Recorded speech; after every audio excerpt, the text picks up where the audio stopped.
사람들에게는 있는 것이 있고 없는 것이 있죠. 근데 있는 것과 없는 것의 차이는 굉장히 큽니다. 뭐 있을 때에는 모르지만 없는 입장에서는 굉장히 크죠. 직업이 있을 때와 없을 때의 차이는 크죠. 있는 사람들은 그런 직업이 뭐 있는 것을 이렇게 귀하게 생각하지 않을런지도 몰라요. 하지만 직업이 없으면 참 아쉽지요. 차와 집이 있는 것과 없는 것이 큽니다. 막 먼 길을 혼자 걸어 다닐 때 차가 있는 사람이 지나가면 아유 나도 차가 있으면 참 좋을 텐데 뭐 그런 생각하잖아요. 더 크게는 나라가 있는 것과 없는 것이 크죠. 나라 없는 서름, 그것이 큰 거죠. 자유가 있는 것과 없는 것, 이것도 엄청나게 큽니다. 그래서 없을 땐 너무 아쉽지만 막상 내가 바라던 것이 생기면 처음에는 좋지만 나중에 가면 그것의 귀함을 모르고 지나갈 때가 참 많습니다. 굉장히 가치 있는 것인데 그 가치를 잃어버리는 경우가 있습니다. 이스라엘 백성에는 뭐가 없었어요? 자기들이 생각할 때는 왕이 없었습니다. 그러니까 그 왕이 있는 주변 나라를 보면 너무너무 부러웠던 것 같습니다. 그러니까 사무엘에게 우리에게 왕을 주시오, 왕을 주시오. 그 왕이 생기기만 하면 자신들에게 행복이 올 것이라고 생각했습니다. 근데 하나님이 그들이 원하는 왕을 원치 않으셨어요. 그래서 사무엘을 통해서 그 왕을 하나님이 원치 않는다는 것을 분명히 이야기했음에도 불구하고 그들은 없으니까 그 왕이 생기면 좋을 거라는 그 기대감 속에서 끝까지 왕을 주십시오, 왕을 주십시오. 그러니까 하나님이 그래, 그러면 너희가 그렇게 원하니까 왕을 세워주마 해서 세운 왕이 누굽니까? 사울 왕이죠. 자, 이 사울 왕에 대한 이야기가 이제 어제 본문, 그제 본문에도 계속 나왔는데 이제 왕이 세워졌습니다. 기름 부음도 받고 또 백성들이 이제 승인도 했어요. 그리고 전쟁을 통해서 큰 성과를 거두었기 때문에 이제 감정적으로도 왕은 세웠지만 별로 대우를 안 해주다가 이 왕의 어떤 능력을 보고 아, 이 사람이면 진짜 우리의 왕으로 적격이다 해서 그를 반대했던 사람도 죽이겠다 할 정도로 그 왕에 대한 신뢰가 커졌습니다. 자, 그런 왕이 생기니까 이제는 그 왕의 시대를 열고 왕의 시대를 열음과 동시에 뭐가 끝나냐면 사사시대가 끝나는 겁니다. 이 사사시대로 지금 쭉 이어왔잖아요. 사사시대가 끝나고 왕의 시대가 들어가니까 오늘 본문은 뭐냐면 사사시대의 종말과 왕의 시대의 시작. 그래서 말하자면 오늘날로 말하면 이치임식을 하는 겁니다.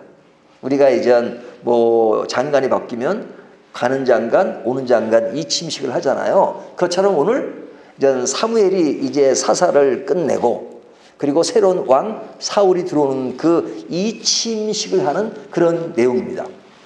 그런데 그 이치임식 중에 그 떠나는 사사시대를 종료하는 사무엘이 지금 이야기하는 내용이 오늘 본문 전체의 내용이에요. 자, 그래서 이제 그 내용을 보면 어떤 내용이냐? 사무엘이 하는 말이죠. 첫 번째로 무슨 얘기를 하냐면 그 앞에 이제 그 3절부터 5절까지 내용을 보면 그 전에 이제 사무엘이 이제 앞에 무슨 얘기를 하냐면 나는 이제 물러간다. 그런 이야기를 하죠. 나이도 많고 또 새로운 왕이 들어섰으니 나는 물러간다. 그러면서 이제 3절부터 5절까지 하는 말이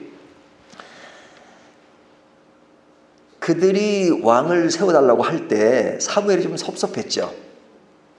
내가 역할을 충분히 했음에도 불구하고 내 역할이 좀 부족해서 왕을 세워달라고 하느냐 하는 그런 마음을 가졌잖아요. 그때 하나님께서 백성들이 왕을 원하는 것은 내가 싫어서가 아니라, 그러니까 사무엘이 싫어서가 아니라 하나님이 내가 싫어서 그러는 것이다. 이렇게 사무엘을 격려하잖아요. 그러니까 그 속에는 어떤 사무엘의 어떤 섭섭한 마음, 그런 것도 아마 있었을 겁니다. 자, 그런데 오늘 본문에 보니까 사무엘이 그 이침식 같은 그 장소 뭐라고 이야기하냐면 내가 누구의 소를 빼앗았느냐? 누구의 나귀를 빼앗았느냐? 누구를 속였느냐? 누구를 압제하였느냐? 내 눈을 흐리게 하는 뇌물을 누구의 손에서 받았느냐? 그리하였으면 내가 그것을 너에게 갚으리라 하니. 자, 내가 너희를 속이고 너희를 뭐 나쁘게 한 그런 것이 있느냐? 나 없다 이거죠. 없다. 그런 말을 하죠. 그런 말을 쭉 한 다음에 5절 사무엘이 백성에게 이르되 너희가 내 손에서 아무것도 찾아낸 것이 없음을 여호와께서 너희에게 대하여 증언하시며 그의 기름 부음을 받은 자도 오늘 증언하느니라 하니 그들이 이르되 그가 증언하나이다 하니라. 그러니까 실제로 너희가 또 생각할 때 내가 나쁜 짓을 했고 너희가 보기에 좀 비윤리적이거나 그런 일이 있느냐? 없지 않느냐? 해서 그 없지 않다는 뭐 동의를 받았다기보다는 그런 청중의 어떤 그 리액션을 받은 겁니다. 그러니까 사무엘이 나는 뭐 문제가 있어서 물러나는 것이고 내가 문제가 있어서 새로운 왕이 들어선 게 아니다. 새로운 왕이 들어서면서 내가 왕이 될 수밖에 없었던 것은 앞에 있는 그 사사 사무엘이 문제가 있어서 내가 왕이 된 것이 아니다 하는 것을 분명히 하는 겁니다. 왕은 세워졌지만 그래서 하나님이 허용했지만 앞에 사람이 문제가 있어서 왕이 세워진 것은 아니라는 것을 절대 인정하라 하는 그 이야기를 하는 겁니다. 두 번째 이야기는 뭐냐면 왕이 없던 시대의 이야기를 하는 겁니다. 여기 6절부터 12절까지 얘기가 그 얘기인데요. 자, 왕이 없던 시대에는 왕이 없었기 때문에 나라가 굴러가지 않았느냐? 아니라는 거죠. 그래서 과거의 역사를 더듬어 봅니다. 이스라엘 백성들이 애굽에 있다가 가나안 땅으로 들어올 때 그때 왕이 있었습니까? 없었습니까? 없었죠. 하지만 하나님께서 누굴 세우셨어요? 지도자 모세와 아론을 세우셨잖아요. 그러니까 모세와 아론을 통해서 이스라엘 백성들이 그 가나안 땅에 올 때까지 40년의 세월이 흘렀지만 그 세월 동안 그 안에 일어나는 많은 일들이 일어났어요. 자기네끼리 싸우기도 하고 전쟁도 하고 많은 일이 있었지만 또 먹고 사는 문제 이런 것이 많이 걸려 있었지만 그때 하나님이 보호하셨고 그리고 그 모든 것을 이끄는 그 모세가 있어서 왕이 없다 할지라도 모든 일들을 진행하는데 전혀 어려움이 없었어요. 그러니까 왕이 없어도 하나님께서 과거 우리 백성들에게 모든 일을 잘 이끌어 가셨다. 그런 이야기를 합니다. 그러면서 이제 가나안 땅에 들어와서 여호수아 이후에 사사들이 이제 나라를 이끌어가기 시작하잖아요. 근데 사사들은 한 사람이 계속하는 것이 아니라 바뀌고 하지만 이스라엘 백성들이 또 타락하면 또 사사를 세워주시고 그래가지고 사사가 바뀌는데 그 사사들을 통해서 이스라엘이 어려움을 겪을 때마다 그들을 통해서 하나님이 구원해 주셨다. 그래서 그 사사들의 어떤 이름들 몇 사람을 쭉 나열합니다. 그리고 마지막 사무엘까지 왔다 하는 것을 이야기합니다. 이것이 이제 9절부터 12절 안에 있는 내용인데 제가 다 읽지는 않습니다. 그리고 이제 제일 마지막에 이제 사울이 전쟁했던 그 암몬의 나하스라는 사람이 이제 치러오고 뭐 그전에도 굉장히 이제 위협을 하고 했었죠. 그런데 하나님이 그럴 때에도 그들이 왕이 있어도 왕에 대한 신뢰가 안 가던 그때 하나님은 그 모든 것을 다 하실 수가 있었다. 그런 이야기를 하는 겁니다. 그러니까 너희가 왕을 그렇게 원하지만 왕이 없다 그래서 나라가 굴러가지 않는 것이 아니다. 그리고 너희가 왕이 생기면 행복할 거라고 생각하지만 그렇지 않을 수도 있다는 겁니다. 그런데도 불구하고 뭐든지 문제가 없음에도 불구하고 너희들이 끊임없이 왕을 원했다는 거죠. 12절 너희가 암몬 자손 왕 나하스가 너희를 치러옴을 보고 너희의 하나님 여호와께서는 너희의 왕이 되심에도 불구하고 누가 왕이에요? 하나님이 왕이심에도 불구하고 너희가 내게 이르기를 아니라 우리를 다스릴 왕이 있어야 하겠다 하였도다. 자, 하나님이 왕이신데 아니라, 그 아니란 말은 누가 하는 말이에요? 이스라엘 백성들이 우리를 다스릴 왕이 있어야 되겠다. 하나님이 다스리는데 그 하나님이 아니라 실제로 눈에 보이는 가시적인 왕이 있어야 되겠다라고 했다는 겁니다. 자, 그러니까 하나님이 이제 왕을 주신 거예요. 그 왕이 사울이죠. 굉장히 적극적으로 주셨습니다. 그리고 이제 사무엘이 하는 말이 13절, 이제 너희가 구한 왕, 너희가 택한 왕을 보라. 이제 이 침식이니까 이제 새로운 왕이에요. 이제 완전히 이제 신뢰를 보냅니다. 그래, 왕이 생겼어. 그 왕을 보라. 그것은 누가 택했느냐? 너희들이 택했다. 너희가 택한 왕을 보라. 여호와께서 너희 위에 왕을 세우셨느니라. 자, 근본적으로 이제 왕은 하나님이 세운 겁니다. 하나님이 뭐 원치는 않았지만 그들이 원하니까 허용하신 거예요. 그리고 아주 적극적으로 사울을 택해서 세우셨습니다. 하나님이 택한 왕인데 너희가 택했다. 너희가. 그래서 하나님 세우셨는데 너희가 그 왕을 보라는 겁니다. 그래, 그 보라는 말은 이게 뭐 그냥 단순히 지나가는 말이 아니라 그 왕이 어떤지, 너희가 세운 왕이 어떤지 이제 잘 보라 이거예요. 관찰하라 이거죠. 너희가 만일 여호와를 경외하며 그를 섬기며 그의 목소리를 듣고 여호와의 명령을 거역하지 아니하며 또 너희와 너희를 다스릴 왕이 너희 하나님 여호와를 따르면 좋겠지만은, 참 이 말이 좀 아주 좀 뭔가 많은 뉘앙스가 들어있어요. 뉘앙스가. 야, 왕을 택한 너희 백성과 또 새로 생긴 왕이 하나님을 잘 섬기면 좋겠지만은, 그렇죠? 그렇지 않을 가능성을 지금 내포하는 거죠.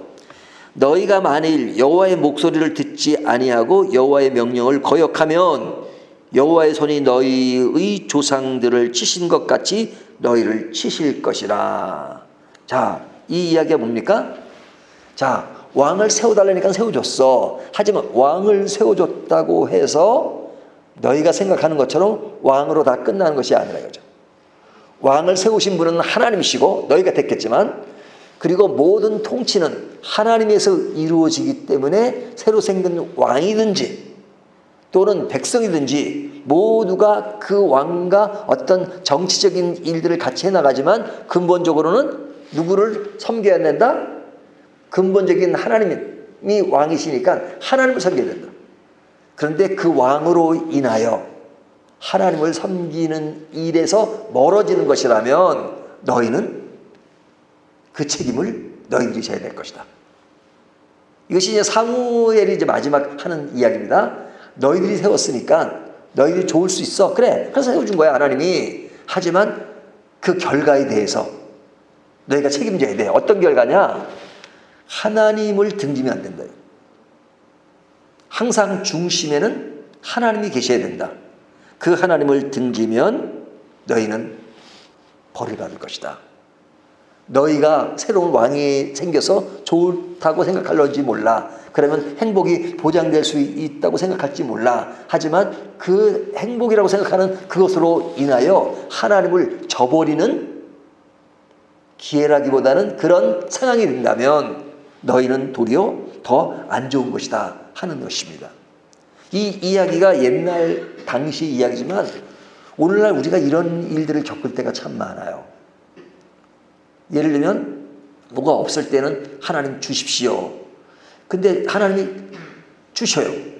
주시면 그것이 너무너무 좋고 하면 거기에 빠져서 하나님을 잃어버려요. 어떤 사람이 평범한 사람이었는데 사람들에게 많이 알려진 대스타가 되었어요. 이제는 거기에 바빠요. 그래서 교회도 안 나가게 되고 그리고 신앙생활도 소홀히 하게 된다면 그렇게 얻어진 찬스 또 직위 그런 것들이 기쁜 일입니까? 슬픈 일입니까? 하나님이 주시는 어떤 것에 대해서 그것도 감사하고 그것이 더욱더 하나님을 잘 섬기는 그런 길로 계속 간다면 다 감사한 것이죠. 하지만 그렇게 주어진 것으로 인하여 하나님을 멀리하는 그런 상황이 되어버린다면 그것은 도리어 더 슬픈 것이죠. 이런 꿈이 기쁨이 돼야 되는데 이런 꿈이 슬픔이 된다면 그것처럼 비극적인 것이 어디에 있겠습니까? 사실은 이 말씀은 사무엘이 이스라엘 백성들에게 하는 그 이야기가 사실은 뒤로 가면 사울이 어떤 형태의 모습인가 하는 것이 잘 보여지잖아요. 그래서 이스라엘 백성도 후회를 하고 하나님도 후회했다는 그런 표현을 2번인가 더 나와요. 이런 것을 보면 우리에게 당면한 일상 속에 내가 필요한 것이 주어진 것이 행복이 아니라 그런 주어진 그 모든 것들이 하나님을 더 잘 믿는 기회가 된다면 행복이지만 하나님을 멀리하는 것이 되어진다면 그것은 더 슬픔이다. 그러니까 우리가 어떤 상황이 있었든지 우리의 중심이신 하나님을 잊지 않는 것이 얼마나 중요한가 하는 것들을 다시 한번 생각하게 합니다. 이 말씀을 가지고 우리의 신앙을 변치 않게 가는 저와 여러분이 되시기를 바라겠습니다.